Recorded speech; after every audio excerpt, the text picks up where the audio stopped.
I bought the Fiero 2 years ago. This spring, I took it out of storage. I noticed the motor was just a little dusty, so I washed it, but I didn't power wash it. I just got a little soap over it and rinsed it off real soft, no high pressure. Pulled out of the car wash, and I lost my gauges. And have you replaced anything for this so far? No, I have done nothing. And your question to me is what could be causing this? Is that correct? My speedometer works, my radio works, lights work, oil pressure don't work, the battery don't work, temperature gauge ain't working, and the fuel gauge is not working. Oh, I see. Okay.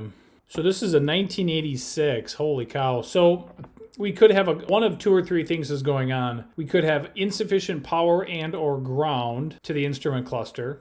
We could have a communication problem with the instrument cluster and another module, or we could just simply have a bad instrument cluster.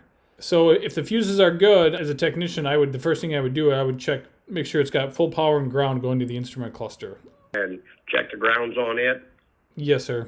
There'll be a plug on the back of it, right? Yep. All right. I would do that. Does that plug come from somewhere else that may have gotten water in it from under the hood? Well, it gets power from the fuse block. Is there a fuse block inside the vehicle? The fuse block's inside the vehicle under the dash on the driver's side. You could just check to make sure that's nice and dry. Make sure it's got full battery voltage on those fuses. It looks like this is actually, you got a gauges fuse. It's a 10 amp gauges fuse. All the fuses down in there. Ain't nothing wet at the fuse box because it's inside the car. But that doesn't change my answer. What we still need to do is check for power going into the instrument cluster. Is there certain pins that you check when you pull the instrument cluster cable off?